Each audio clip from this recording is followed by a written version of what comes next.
There's been such a drive to move people off WhatsApp and onto other services like Signal, and it is contingent somewhat on changes to the WhatsApp app.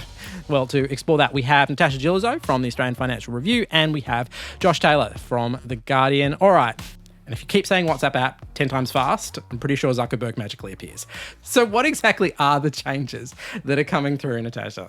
So the changes have been touted for months, but basically WhatsApp is changing its sort of privacy and user agreements so that not all of the messages that are sent will be end-to-end encrypted, only personal conversations, but any chats that you might have with businesses on the app won't be end-to-end encrypted, which means that those businesses, but also WhatsApp itself, can access that data, consolidate it, use it, analyze it for targeting ad purposes, all the normal stuff that they do on their other apps, from Insta to Facey, etc. Josh, who on earth is WhatsApping a business? If you look at how businesses communicate with people now, they expect them to be on Facebook. They expect them to have some sort of communications avenue. So it makes sense that they would use something like WhatsApp to potentially talk to their customers. Whether it actually takes off, I'm not 100% sure. I think we'll need to see how that goes. But it's just sort of the long line of Facebook buying out a company, stressing to people when they buy out the company, no, we'll keep them completely separate entities. It's going to be all fine. It's going to be a separate company. And then, a couple of months or a couple of years in this case later,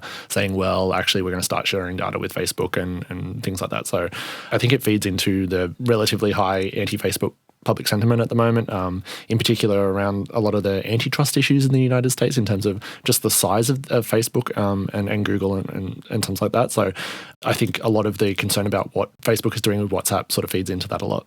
Do you think it will materially change the user experience of WhatsApp users? No? I don't think it'll materially change the user experience, because at the same time you will have to elect whether or not to, if you want to message a business and engage with the app. I mean, I spoke to some friends about it this week and I was like, what do you think? And they were like, no, not WhatsApp, the last bastion of protected whatever. But then a lot of them kind of conceded that they could see themselves ordering pizza via WhatsApp within 2 weeks. So from an advertiser perspective, I was at a conference the other week, and how they think about this is they call our personal messages dark social, and they're obsessed with how can we get on dark social? How can we get in people's conversations? So what we share over iMessage, WhatsApp, Facebook Messenger is kind of like the last treasure trove of secret private information that advertisers are desperate to knock down that door and get in. So they're going to be very excited about these changes. The conversation at the moment is just being dominated by a general, understandable, anti-Facebook sentiment, and how much of it is actually going to have, I think,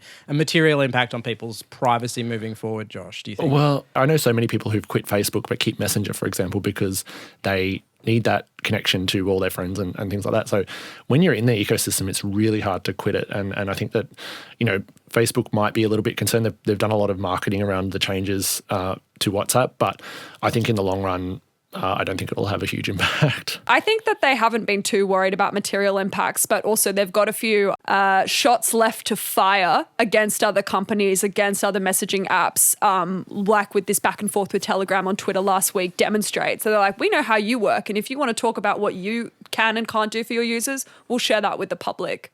Josh, what do you reckon the ultimate goal is here with WhatsApp? What's the ecosystem they're trying to build for their users? You can see with Facebook that there is a shift away from people using it, particularly younger generations who default more to sort of group chats and Instagram and things like that. So if they feel like people aren't engaging with businesses on Facebook, that will be a downturn in advertising for them. But if they can start getting people to engage with businesses through WhatsApp or Instagram or things like that, then that is another revenue source for them. So I think it's just about keeping eyeballs on their apps more than anything else.